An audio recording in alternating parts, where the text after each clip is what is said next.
大家好，我叫小海，我今年已经结婚8年了，但是我感觉好像也撑不了多久了，因为我老公现在全职在家炒股。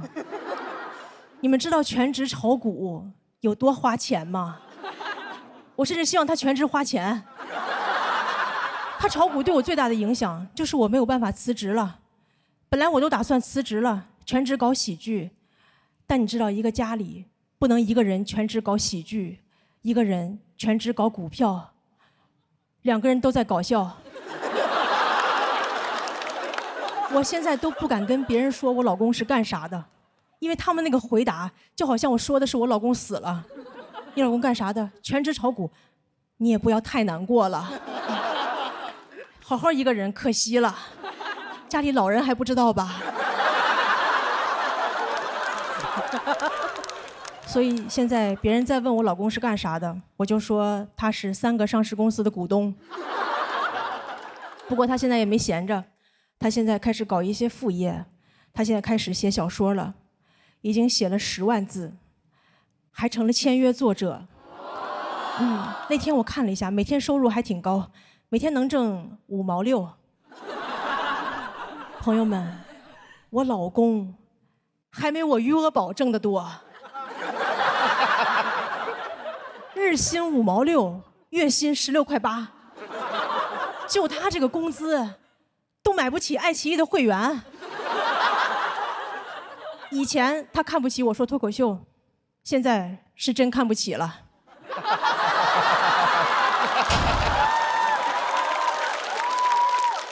日薪5毛6，哎，你们知道吗？1度电就5毛6。他每天吭哧吭哧写半天，还得用2度电。每天用2度电挣1度电钱。这个梗是他给我的，我给他转了200，够他干1年的。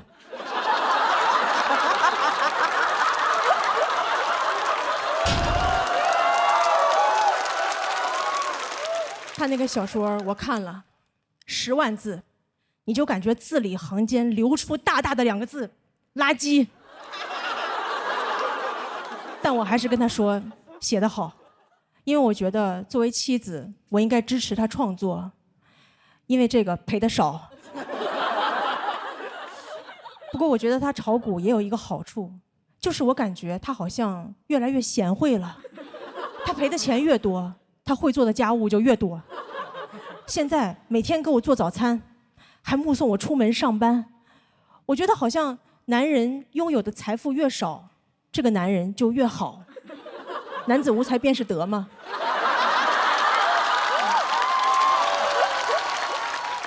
我觉得咱们这个股市啊，就是好男人的生产线，好女人的加油站。真的，姐妹们，以后你们找对象不用上什么约会软件，你就上同花顺。一个渣男都没有呀！哎，全中国的好男人都在上面趴着，你看他怎么对股票，他就会怎么对你。你看他那股票都腰斩了，他还是不抛弃。所以就算你哪天上半身都没了，只剩2条腿，他也会坚定地看着你说：“我相信你能长回来。”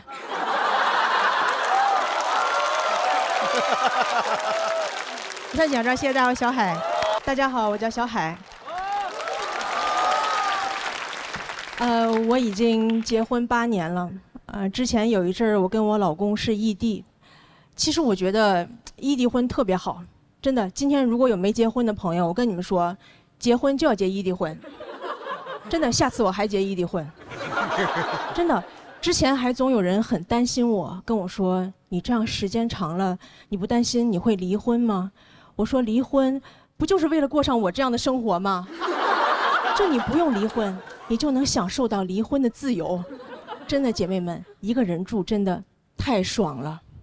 你再也不用每天回家看到一个人，他在家不是躺着就是坐着，根本不会直立行走。你说他是不是不是人呢？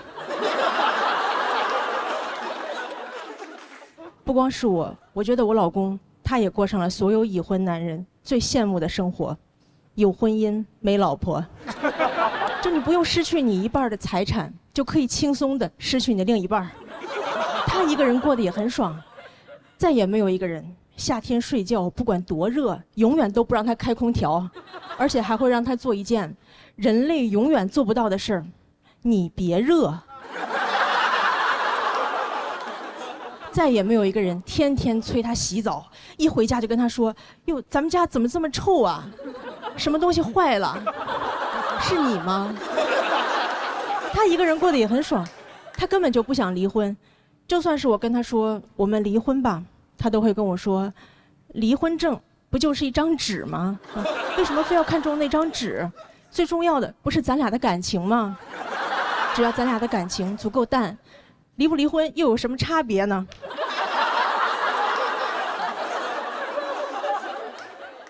如果说这个婚姻是围城，对吧？外面人想进去，里面人想出来，我感觉我就是骑在墙上，就进可攻退可守，你知道吗？我有朋友跟我说他已经离婚了，已经出了围城了。我说你出去干嘛？你上来呀！所以我现在真的就不能理解为什么有人会说他们离婚的原因是聚少离多。我说这不就是我维持婚姻的秘诀吗？还有人问我说你这样时间长了，你不担心你老公会出轨吗？我说我不担心，因为他能给我足够的安全感。你们知道什么是安全感吗？我觉得安全感就是一个人，不管你有多长时间没见他，但你永远都不会忘了他有多丑。异地婚还有一个好处就是没人催你生孩子。之前我老公也总是催我生孩子，他跟我说：“你生个孩子吧，我真的很想当爸爸。”我说：“我也想当爸爸。”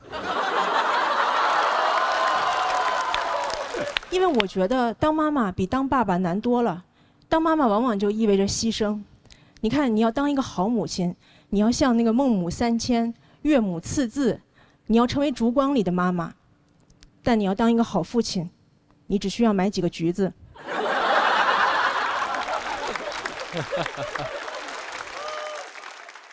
不过后来他也成长了，也想通了，跟我说：“你想生就生，不想生就不生。”我真的很感动。那一刻我才发现，原来他真的连橘子都懒得买呀。谢谢大家，我小海。大家好，我叫小海。谢谢。最近节目组给我们准备衣服啊，我发现很多衣服我都不敢穿，比如说我就不敢穿短裙，因为我害怕别人说我腿粗。其实也没多粗，就是不细。我可以给你们看一下。你没看清，你们再看一下。对。你们很善良。好 ，OK。对，我从来不敢露腿，所以对我来说，我的腿已经成了我的隐私部位。就对我来说，刚才的表演已经擦边了。有些衣服我不敢穿，有些衣服我不想穿。比如说，我就不想穿胸罩。别害怕，我现在穿着呢。我不想穿是因为我前一阵体检得了乳腺结节，医生跟我说穿胸罩不利于血液循环，每天穿的时间最好不要超过8个小时。我说8个小时，谁能下班啊？我不可能上着班。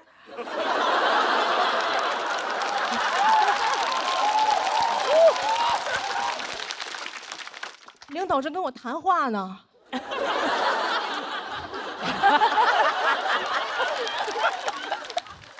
我说，哟，8小时了，我的胸罩下班了。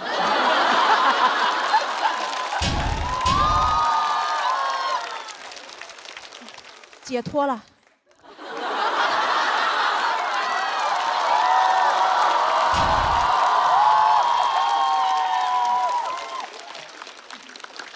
而且夏天穿也很热，对吧？女生知道，几乎所有内衣里边都有一层厚厚的海绵。我夏天出门换衣服的时候，我都觉得有点对不起我的胸，我都想跟他们说，胸大胸二啊。难为你们了，今天外边太热了，来把棉袄穿上吧。除了很热，也很麻烦，有时候晚上出去扔垃圾都得穿胸罩。有一次我觉得真的很麻烦，所以我就干脆戴了个口罩。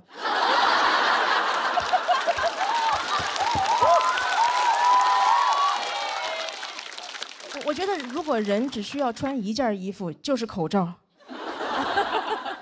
我甚至都可以只穿口罩。我打网约车就没有司机找不着我。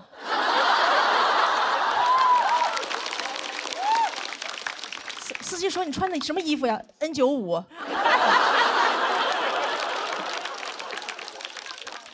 我试过很多方法，怎么可以不穿？比如胸贴，但胸贴有一个问题，就是它就是出汗容易掉，所以我在台上从来不敢戴，我怕我在台上掉装备。我还得赶紧跪在上面说：“这是我护膝。”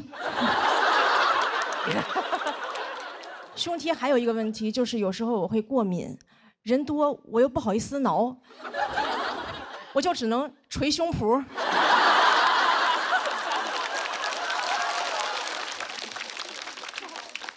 有一次我看中国新说唱，我说 rapper 肯定戴了。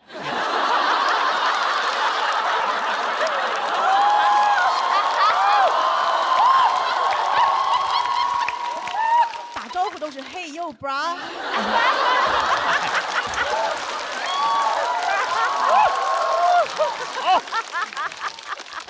我就特别羡慕有人敢不穿。我之前在网上看到一个女生没有穿，我很佩服她的勇气。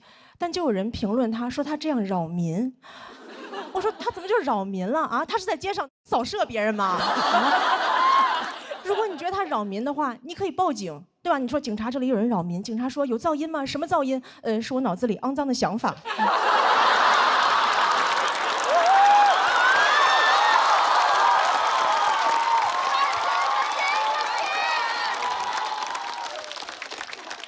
他怎么就扰民了啊？如果不穿内衣扰民的话，那光膀子大爷是不是至少应该判个无期？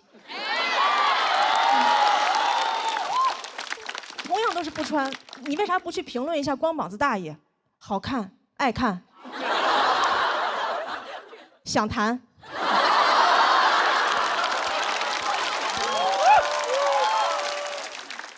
就是不想穿内衣这个事情，除了网友不理解，很多父母也不理解。有一次我跟我妈说我不想穿，我妈说正经人哪有不穿的？我当时我都变成那英了，我说这简直就是危言耸听。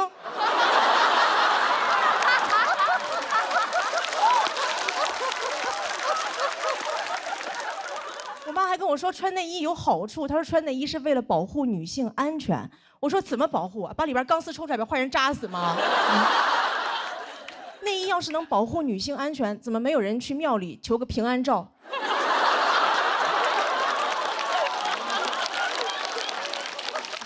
送给朋友说特意给你求了个祭照杯，保佑你逢凶化吉。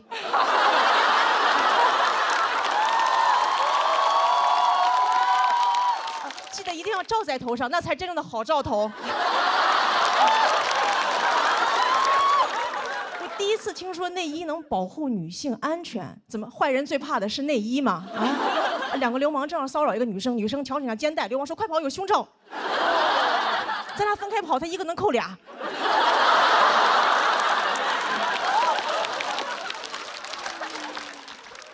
我妈还跟我说穿内衣有好处，可以防止下垂。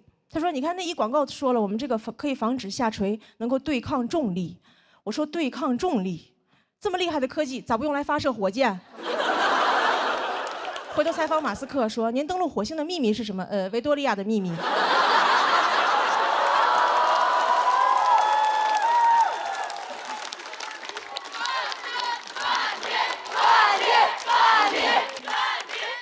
对，其实我说了这么多，我就是希望女生穿衣服能少一点束缚，多一点自由。本来我想说的话还有很多，但是我今天从出门到现在已经8个小时了。谢谢大家，我是小海。谢谢。大家好，我叫小海。谢谢。我是一个兼职脱口秀演员，我现在业余时间还有一份全职工作。我在我们公司是总监。对。在公司基本就属于中层，还有一个老板，一个下属，没有同事。就这老板还要天天开会跟我们讨论公司未来的发展战略。公司一共3个人，啥战略？一会儿排成人字，一会儿排成一字。我们公司真的特别小，有多小呢？我们租那个写字楼以前是个酒店。我们公司就是个标间儿。而且他该有的没有，不该有的却有很多。我们公司没有打印机，却有一个浴缸，浴缸里还堆了很多杂物，什么吃的喝的。有一天客户来了，老板当着他面跟我说：“你去浴缸里给客户拿点水。”前2天我下属还辞职了，我们公司连群都没有了。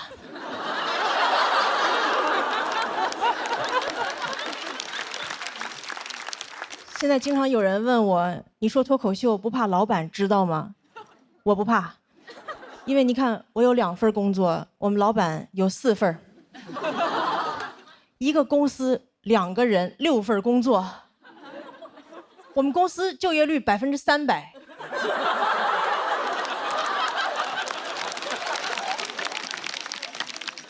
你要想实现就业率100%，还得雇4个街溜子。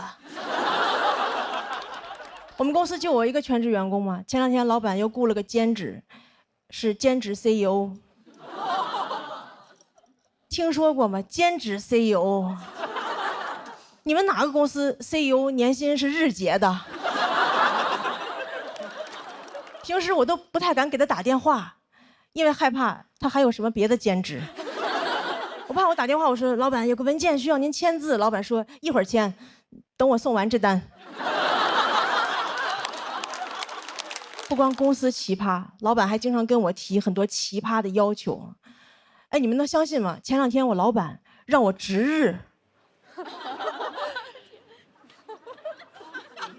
我说值日是不是应该轮流值日？我没见过谁一个人值日，一个人那就不叫值日，一个人那就叫保洁。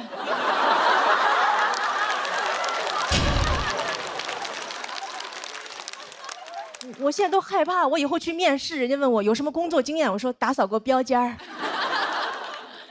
就经常跟我提很多奇葩的要求。前2天又跟我说，你以后每个月要读1本书。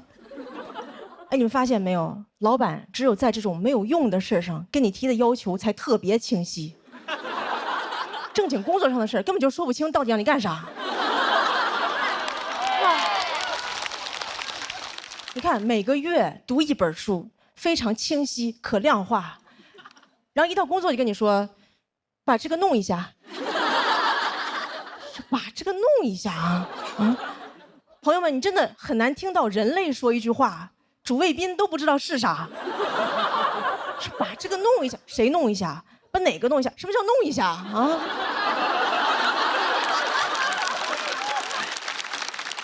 就这句话，老板可以让我干任何事儿。老板就算让我杀人都可以说把这个弄一下。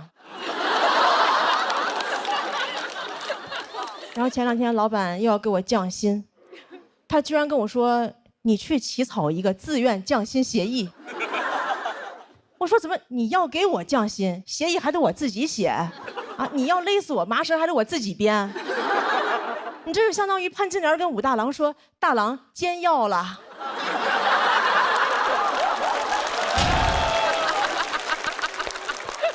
而且什么叫自愿降薪啊？我可太愿意降薪了，我都是想找老板谈话。我说老板，我来公司这么久，也该给我降薪了吧？现在好几个猎头联系我，他们给的比你少多了。我可太愿意降薪了，我过生日许愿都是升职降薪。我看网上有人发帖又降薪了，我赶紧在下边接。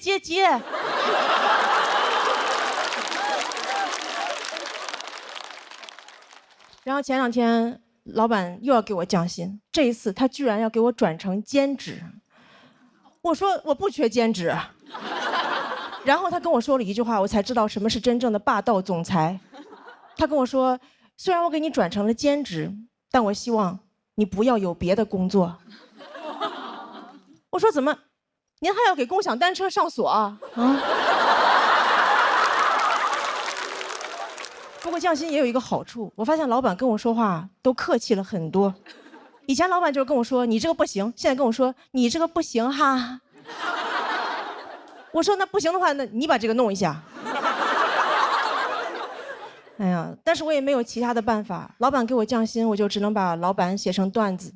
老板给我降薪，我就给你们带来欢笑，这就是降本增效。谢谢大家，我是小海，谢谢大家。大家好，我叫小海。谢谢。我们今天的主题是说出来又如何？其实很多事儿我说不出来，因为我是一个特别怂的人，生气了我也不敢说。之前老板要给我降薪，我鼓足勇气，我给老板发微信，我说为什么要给我降薪？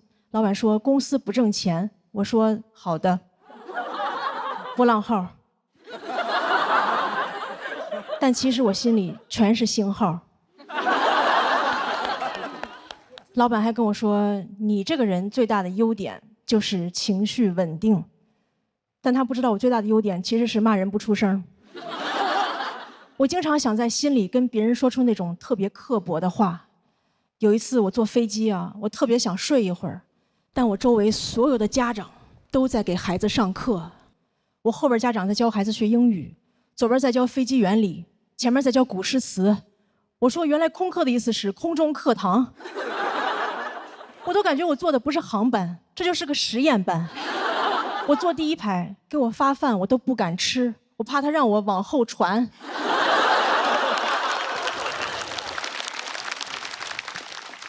我坐那儿我都不敢打开遮光板，我怕我一打开，班主任在那儿趴着呢。然后所有的孩子都在公放 pad， 我看着这些孩子，我觉得他们不应该学知识了，他们应该学人生的真相。我就想跟他们说，我说努力就能成功吗？别做梦了，你让阿姨做会儿梦吧。你知道你为什么现在还得这么卷吗？是不是因为你在经济舱？你去头等舱看看，那帮人早就躺平了。还有那个学飞机原理的，你长大也不会坐驾驶舱，因为你看拍的太多，已经戴眼镜了。还有那个背古诗的，你背这么多诗，以后想当诗人吗？当诗人有用吗？现在中国最有名的诗人在卖牛脆脆。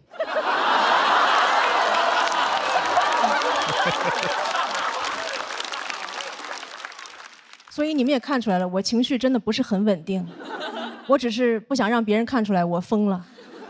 但前2天老板看出来了，因为有一天上班我心情不好，没有化妆，老板跟我说：“你上班怎么都不化妆呀？”我说没钱怎么化妆？没玩过游戏吗？不充值哪来的好皮肤？然后老板跟我说：“哎，咱们有事说事儿，你不要有情绪。”然后转手给我发了2短视频，非暴力沟通和厉害的人早已经戒掉了情绪。我说情绪为啥要戒掉啊？怎么情绪有害健康吗？啊！我在这演着演着，突然有人上来扇我一巴掌，我面无表情。观众都问我说：“你怎么不生气啊？”我说：“戒了。”我估计扇我的人都想说：“戒不是有病吗？”天津人还是。然后老板还跟我说：“最近感觉你情绪不太稳定啊，我觉得你就是太敏感了。”我觉得老板说你太敏感就是一种 PUA， 对吧？因为你都伤害我了，你还要怪我太脆弱。这就好比我走在路上，有人开车把我撞了，然后过来跟我说：“哟，这么容易就受伤了？你也太敏感了吧？你看旁边那个人都被我撞飞了，但他一点事儿没有，因为他有超强钝感力。你看他飞出10米他都没事儿，因为他每天都在刻意练习。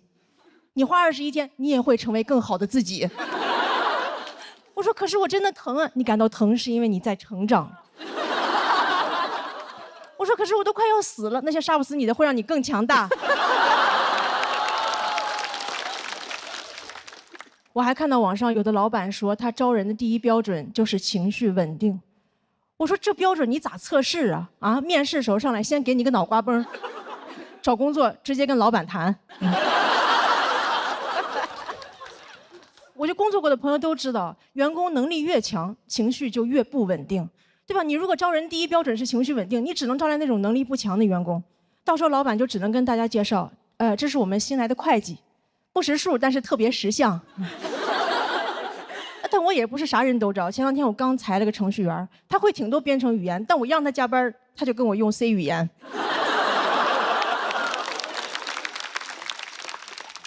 然然后前2天老板又要给我降薪，我直接跟他用了一句 C 语言，然后就没有降。我说我学了半天非暴力沟通，原来最有用的居然是暴力，就非暴力沟通几十万字顶不上这一句，我这才是真正的一句顶1万句。谢谢大伙，小海。大家好，我是陈明飞啊，我现在是一个大学生啊，今年大2，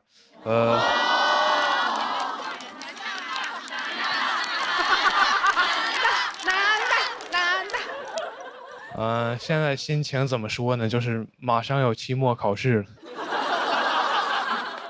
我念的是中文系啊，我发现有时候我很难跟人解释说我们这个专业它究竟在学什么。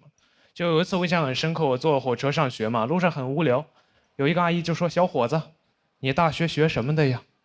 我说：“阿姨，我学中文的。”阿姨说：“那你学的挺快呀。”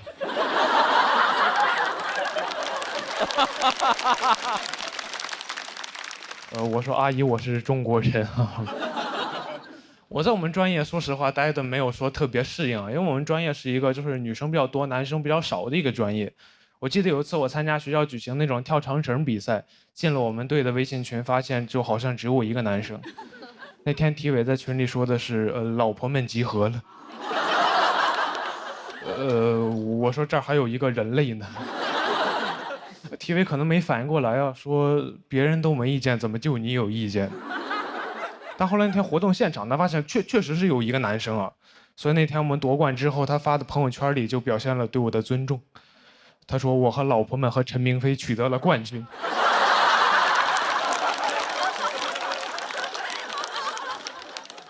感觉我像他们养的一条狗。我念中文系就是想学习写作，写一点真正好的一点作品。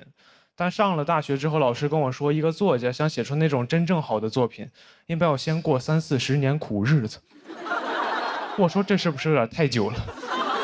你说我万一好不容易熬了20多年苦日子，然后突然死了，那我这辈子不全是苦日子吗？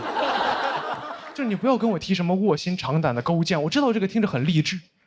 但我觉得他励志就是因为勾践当年成功了，他要是尝了3年胆被夫差灭国，那他在历史上就是一个沉迷尝胆。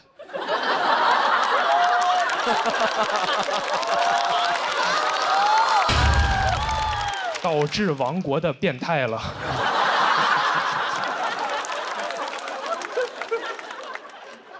不过我还是一个比较实际的人啊，我也焦虑过，说我真正能写出好作品之前怎么赚钱养活自己。我甚至考虑过转专业，但我后来转念一想，自己在老家有一群爱看霸道总裁爱上我的朋友，我心想这群傻帽的钱哥们还是能挣的。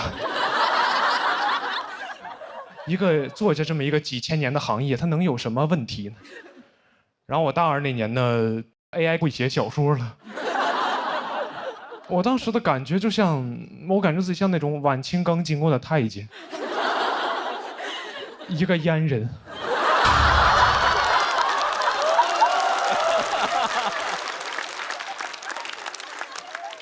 就是我准备工作刚做完，发现行业消失了。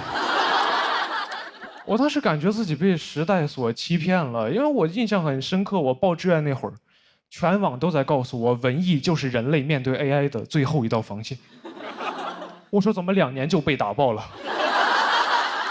你 AI 用的不是 C 语言吗？怎么先把汉语言取代了？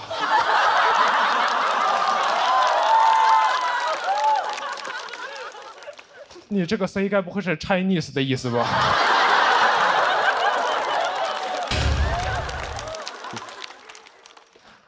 我很痛苦啊！我去问做 AI 的朋友，我说你跟我说实话就行，我们做这种行业会不会被 AI 取代掉？我朋友跟我说以后说不好，但现在不会，因为 AI 刚开始学写作，它短期内比不上你。我说这怎么可能安慰到我？我也刚开始学写作呀。我跟 AI 同时开始，你猜我俩谁学得快一点？该不会是我吧？很难受啊！我去年年底参加了一个大学生的短诗创作比赛，发现有个赛道已经叫 AI 赛道了。要求我们的作品展现出那种人机协同的美感。我说人机协同，我小时候不是管这玩意儿叫作弊吗？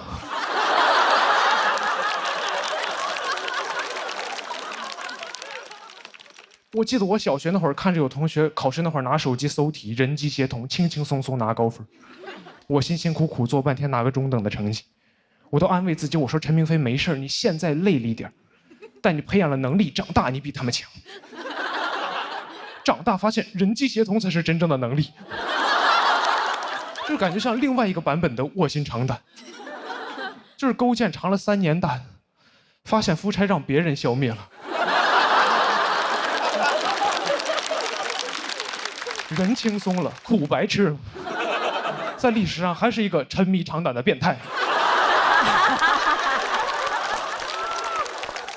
我当时就感觉相信了很多年的道德信仰就是崩塌了。我去听了我们学校一个 AI 应用伦理的讲座，那个讲座上老师就明确说了，你用 AI 帮你写小说、写文章、发杂志肯定是不对的。我说哦，至少还可以，至少象牙塔还支撑着我原来的道德观念。那天有一个提问环节，有个学生问老师：“我确实没有用 AI， 但很多周围同学都在用 AI， 我不用，我不就比不过他们吗？”我心想，老师这个人一直太不坚定了，你赶紧说他骂他，点醒他。老师说：“咱们先把后面的摄像机关一下。”老师跟大家分享一点真东西呀。老师说，这个 AI 刚开始发展没几年，很多相关规定都很灰色，所以老师觉得吧，只要没人管，你就随便用。我说什么？我拿你当教父，你跟我玩碟中谍？哎，那我刚刚辛辛苦苦那1个小时听的是什么东西呀？是用来解锁正文的广告吗？我那天明白了一个道理啊，我感觉就是伦理道德这个东西啊，它就很像摄像机，它能约束人性的丑恶，但也能关。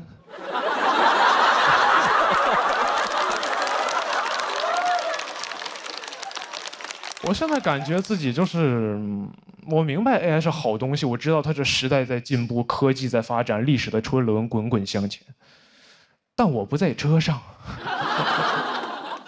我感觉我像那种电车难题里被捆在铁轨上的那个胖子，就只不过时代的电车不会遇到难题，就可能有列车员通过监控看到说列车长前面好像有点人，咱要不要停下来等等他？列车长说就那么几个人，你把摄像机关上不就好了吗？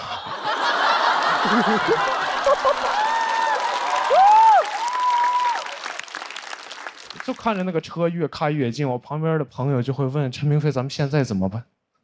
我说：“我自横刀向天笑，去留肝胆两昆仑。”他说：“那我先上车了。”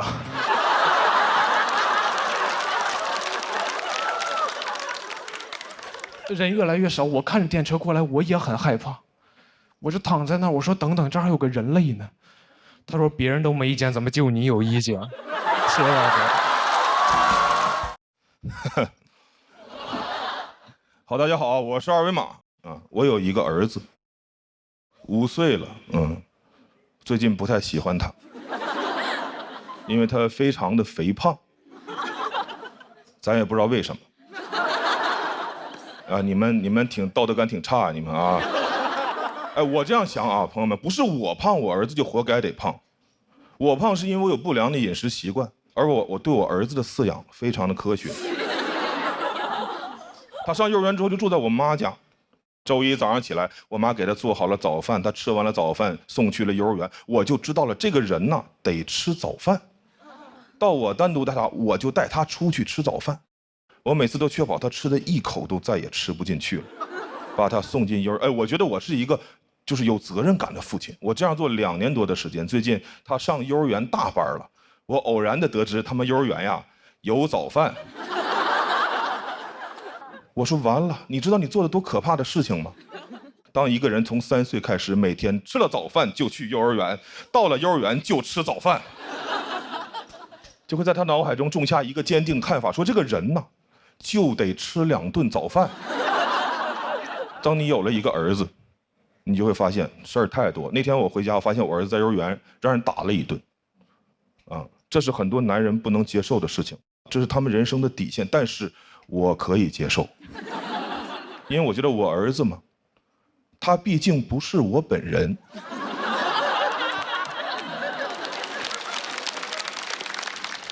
别人打我本人，那是我不能接受的事情。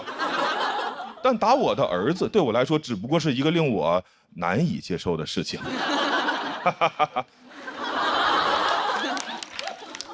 我花费了一些时间接受了下来。我说那明天我送你去幼儿园吧，你别让人打一顿，你不敢上幼儿园。他说明天不用上幼儿园了，因为老师说他受伤了，得在家里边歇2天。这是我不能接受的事情，这是我人生的底线。我作为一个5岁孩子的父亲，我对他唯一的要求就是给我尽可能多的去上幼儿园。朋友们，世界上为什么会有幼儿园？咱们花那么些钱去雇佣一个机构，当然是让他们去干那些咱们自己不爱干的工作。我要是特别爱带孩子，我儿子能上幼儿园吗？哎，朋友们，而且孩子啊，需要幼儿园吗？孩子需要父母，是父母需要幼儿园。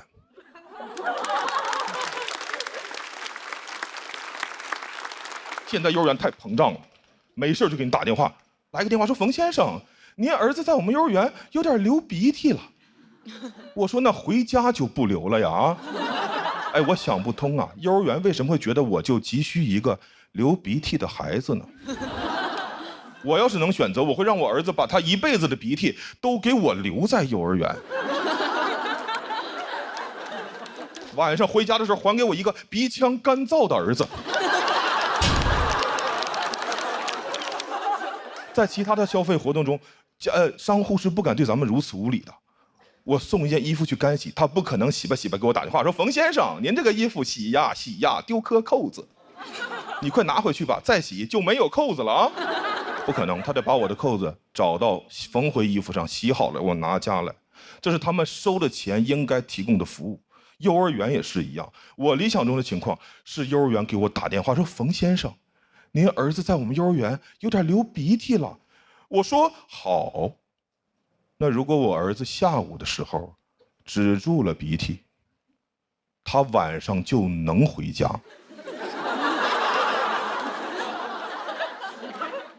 如果他下午没有止住，您就得给我一直带。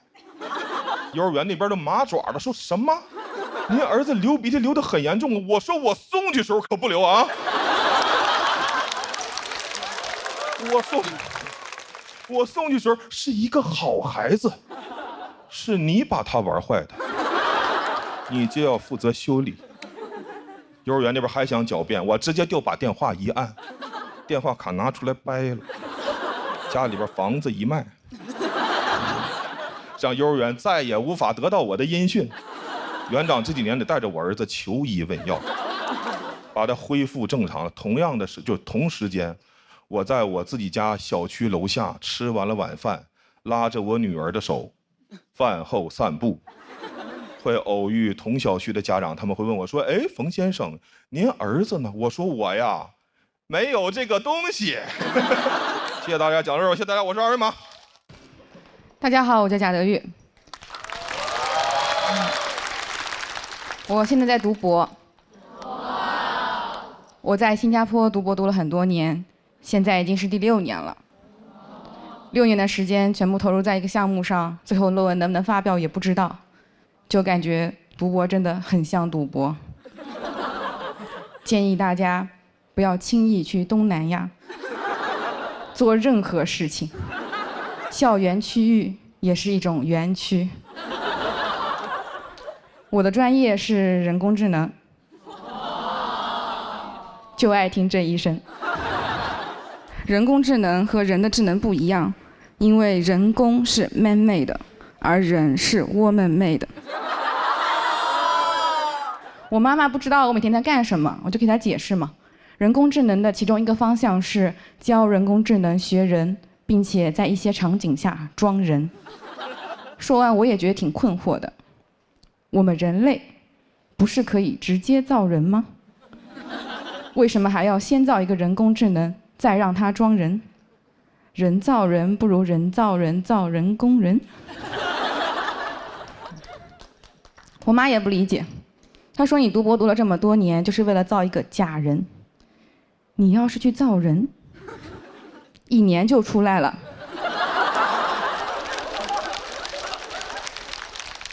现在小孩都会打酱油了，6年，你都能造6个了。